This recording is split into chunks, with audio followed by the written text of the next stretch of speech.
আজকে যে প্রসঙ্গটি আলোচনা করব এটি বর্তমান সময়ে খুবই অজনপ্রিয়, ঝুঁকিপূর্ণ একটি আলোচনা। কিন্তু তারপর এটি রূঢ় বাস্তবতা এবং নির্মম সত্য। এর জন্য বলার প্রয়োজন অনুভব করছি। বাংলাদেশের জনমত গঠন একটা সময় ডেইলি স্টার এবং প্রথম আলোর বিরাট একটা ভূমিকা ছিল। আবার জনপ্রিয়তার দিক থেকে, সার্কুলেশনের দিক থেকে মানুষের মনে ঠিক প্রভাব স্থাপন করার জন্য বাংলাদেশ প্রতিদিনের মতো, নয়াদিগন্তের মতো পত্রিকা গুরুত্বপূর্ণ। কিন্তু সাম্প্রতিক সময়ে মাহমুদুর রহমানের যে আমার দেশ পত্রিকা, এটি প্রভাবশালী। একইভাবে আরেকটি পত্রিকা রয়েছে খুবই তুলনায় সার্কুলেশনের দিক থেকে এমনকি নয়াদিগন্তের চেয়েও তারা অনুল্লেখ্য কিন্তু প্রভাবশালী, সেটা হল ইনকিলাব। তো এদের যে প্রভাব, এটা সার্কুলেশন দিয়ে বিশ্লেষণ করা যাবে না। এর কারণ হলো এদের সকলের সঙ্গে একটা বিশাল থিঙ্ক ট্যাঙ্ক রয়েছে, রাজনৈতিক পক্ষ রয়েছে, শক্তি রয়েছে, যারা রাজনীতির যে কিং মেকার হিসেবে গুরুত্বপূর্ণ ভূমিকা পালন করে। এজন্য ইনকিলাব প্রতিষ্ঠা হওয়ার পর থেকে যখন এই পত্রিকাটি যাদের পক্ষে গিয়েছে, ক্ষমতা তারাই লাভ করেছে, আর এই পত্রিকাটি যখনই যাদের বিপক্ষে গিয়েছে তারা ক্ষমতাহারা হয়েছে। এবং যারা বুঝেন, জানেন এই রাজনীতির এই সমীকরণটা, তারা কখনই ইনকিলাবের সঙ্গে সম্পর্ক খারাপ করেননি। ফলে ক্ষমতায় যখন শেখ হাসিনা ছিলেন, ইনকিলাবের মালিক পক্ষ সবসময় তাদের কাছাকাছি ছিলেন। আবার গোপনে গোপনে তাদেরকে অপদস্থ করার জন্য আওয়ামী লীগ চেষ্টা করেছে, কিন্তু পেরে ওঠেনি। বেগম জিয়া যখন ছিলেন, এরশাদ সাহেব যখন ছিলেন, অর্থাৎ এরশাদের জমানাতে এটি প্রতিষ্ঠিত হওয়ার পর থেকে আজ অবধি এরা কিং মেকারের ভূমিকায় রয়ে গেছে। প্রথম আলো কিং মেকারের ভূমিকা এখন পর্যন্ত আছে। এর কারণ হলো 111 থেকে আজ অবধি যে 111 না, ঠিক তার আগে আওয়ামী লীগ সরকারের যে পতন হলো 2001 সনে, সেই সময় থেকে আজ অবধি এই পত্রিকাটি কিং মেকার হিসেবে গুরুত্বপূর্ণ ভূমিকা পালন করে চলেছে।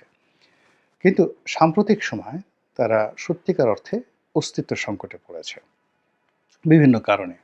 কিন্তু তাদের পাঠক আছে এবং এখনো পর্যন্ত ডক্টর মোহাম্মদ ইউনূসের সরকার থেকে শুরু করে এবং সরকারের বাইরে প্রশাসনে এই পত্রিকার যে পাঠক রয়েছে এবং এই পত্রিকার যারা শুভানুধ্যায়ী রয়েছে, তারা অত্যন্ত গুরুত্বপূর্ণ ভূমিকা পালন করছে। তার সঙ্গে সঙ্গে সাহিত্য, সংস্কৃতিতে এই প্রথম আলোর গুরুত্বপূর্ণ ভূমিকা রয়েছে। কিন্তু ওটাকে চ্যালেঞ্জ জানিয়ে এই মুহূর্তে আরও বেশি প্রভাবশালী হয়ে পড়েছে আমার দেশ, মাহমুদুর রহমানের আমার দেশ।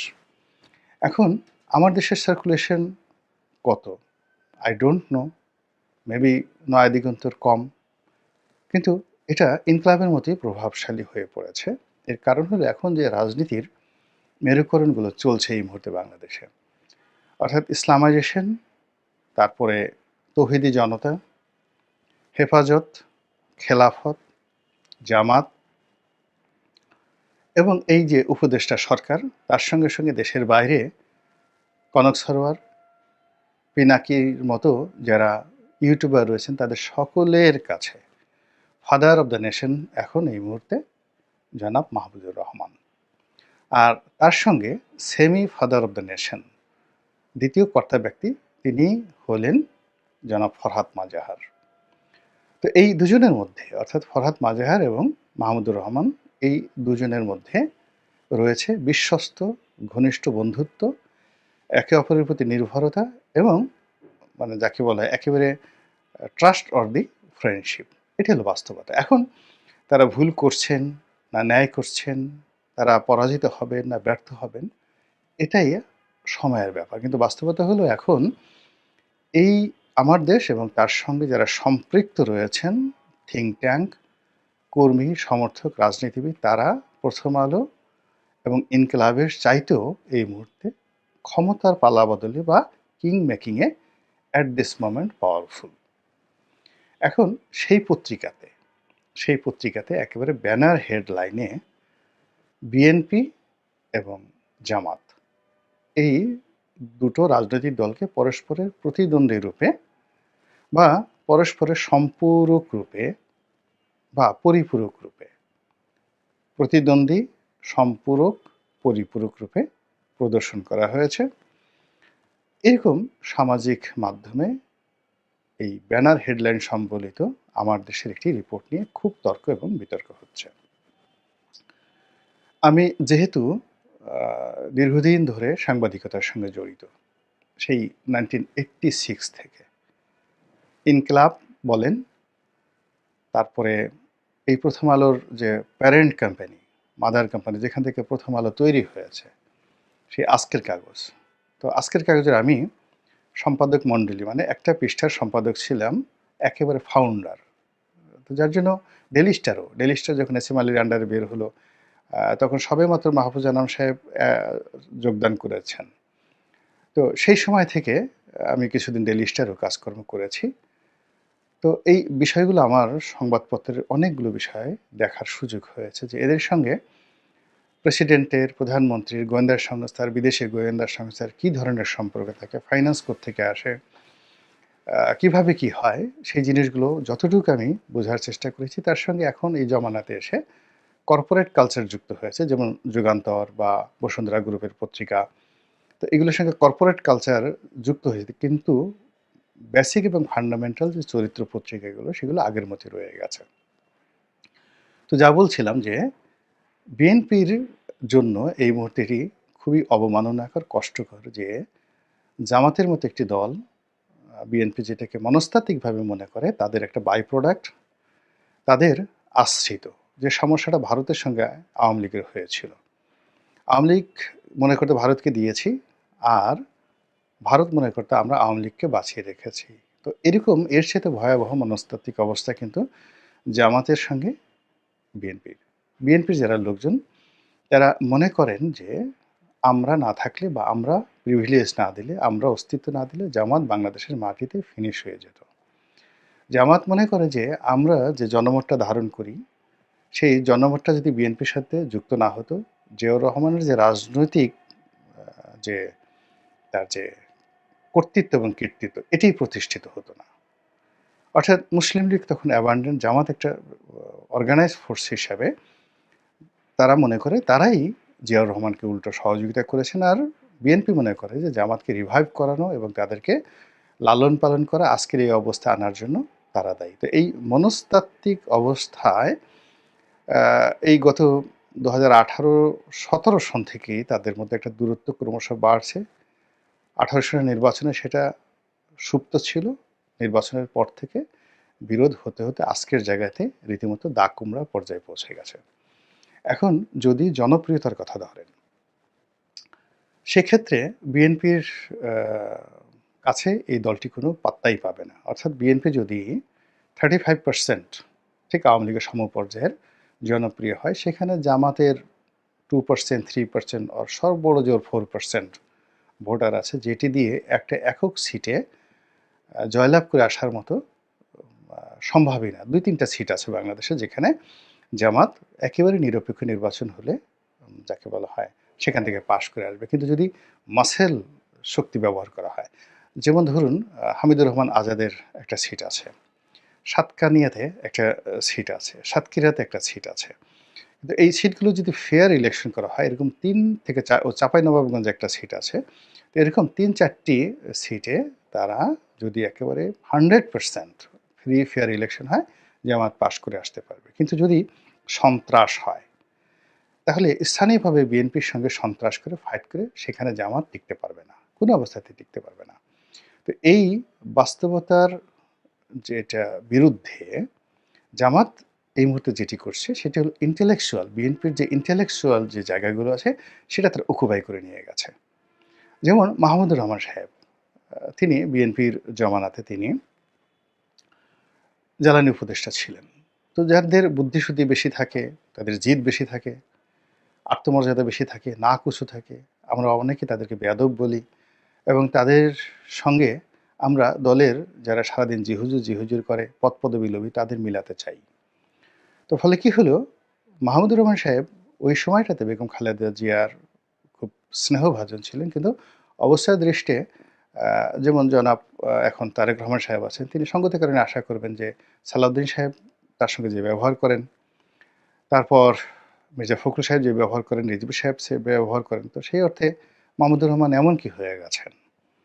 আবার মাহমুদুর রহমান সাহেব মনে করবেন আমি তো আপন যোগ্যতা বলে হয়েছি, বা আমি বিএনপিকে দেওয়ার চেষ্টা করেছি, বিএনপি থেকে আমি কি নিয়েছি?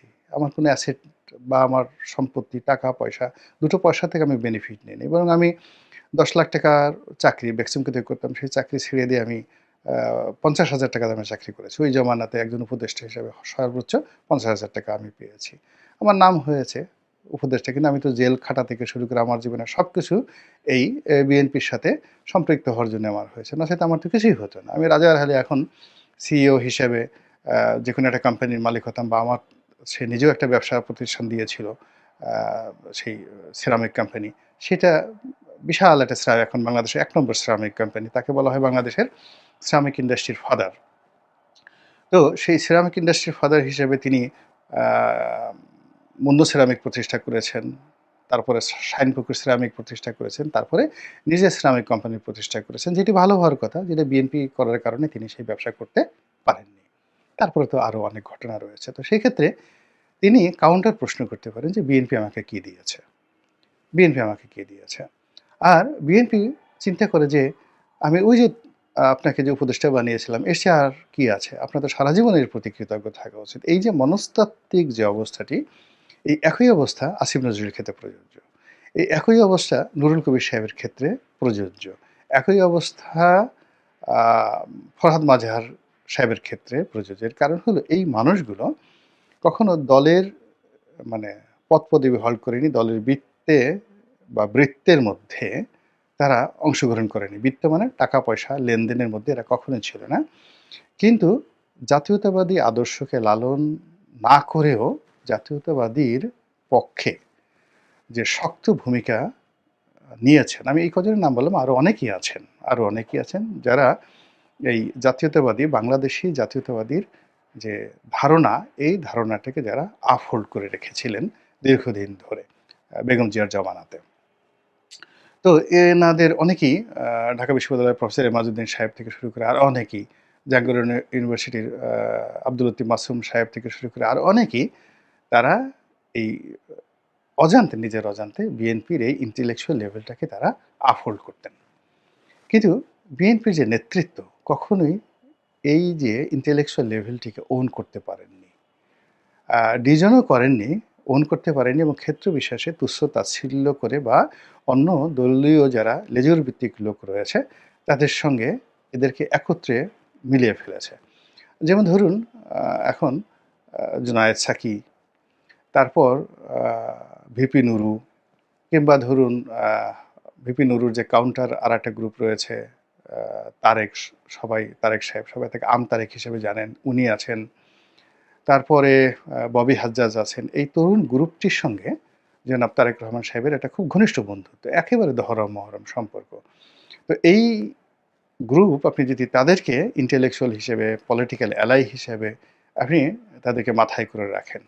আর অন্যদিকে দেখা যাচ্ছে যে ফরহাদ মাজাহান, মাহমুদুর রহমান, তারপরে আসিফ নজরুল, এদেরকে আপনি আ বলতে থাকেন যে এদের দায়িত্ব হলো আমাদেরকে সার্ভ করা ইন্টেলেকচুয়ালি। এরকম যদি আপনার একটা অ্যাটিটিউড থাকে, তো সেটাকে ইন্টেলেকচুয়ালি কিভাবে ফেস করা যায়, এই কাজটি এখন দেখা যাচ্ছে যে ইনকিলাব বা আ আমার দেশ, তারা যদি শুরু মানে এই যে শুরু করে দিয়েছে আল্টিমেটলি, সেক্ষেত্রে দেখবে যে হু, হু করে বিএনপি তার যে ইমেজ, তার যে পলিটিক্যাল আ যে পাওয়ার, তার যে জনমত, মানে জনপ্রিয়তা আর জনমত কিন্তু আলাদা জিনিস। জনপ্রিয়তা হলো অ্যাজ এ হোল, ধরুন একটা মানে ঘরের আপনি একটা বিল্ডিং করবেন, তার সবকিছু মানে ইট, পাথর, সিমেন্ট থেকে শুরু করে সবকিছু হলো জনপ্রিয়তা।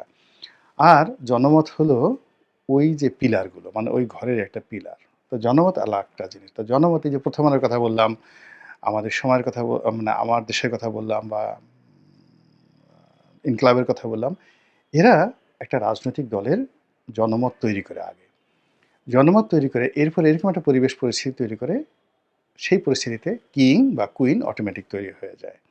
অতীতে যারাই ক্ষমতায় এসছে, শেখ হাসিনা, খালেদা জিয়া, জিয়াউর রহমান সাহেব, বঙ্গবন্ধু, তারা সবাই আপনি এই যে ইত্তেফাক না হলে বঙ্গবন্ধু তৈরি হতেন না। ৬ দফা হতো না। এটা বুঝতে হবে। সংবাদ না হলে স্বাধীনতার আন্দোলন বহু বছর পিছিয়ে যেত। আবার এই যে বাংলাদেশে যে এখন আ ও মানে যাকে বলা হয় তৌহিদি জনতা, হেফাজত, জামাত যা কিছুই বলেন ইনকিলাব না হলে এদের অস্তিত্বই থাকতো না। তো এই জিনিসগুলো বিএনপি যারা লোকজন আছে তারা ওভাবে মূল্যায়ন করতে পারেননি। ফলে তাদের অ্যাসেট, তাদের সম্পদগুলো এখন মানে বলতে গেলে জামাত ওন করছে এবং জামাত পেট্রন করার চেষ্টা করছে। তারা এই সমস্ত লোকজন জামাতের পক্ষে যাবেন কি যাবেন না সেটা পরের ব্যাপার। কিন্তু আল্টিমেটলি পরিস্থিতিটা সেই পর্যায়ে চলে যাচ্ছে। তার ফলে কি হলো? এই আমার দেশের মতো পত্রিকাতে এখন জামাত এবং বিএনপিকে কন্টেম্পোরারি পাশাপাশি রেখে যে বিশ্লেষণ করা হচ্ছে, এটির রাজনৈতিক গুরুত্ব এবং আগামীতে যে কিং মেকার হিসেবে কোন পর্যায়ে চলে যায়, জাস্ট ওয়েট অ্যান্ড সি। আল্লাহ আমাদের সবাইকে হেদায়েত দান করুন এবং হেফাজত করুন। আসসালামু আলাইকুম ওয়া রাহমাতুল্লাহি ওয়া বারাকাতুহু।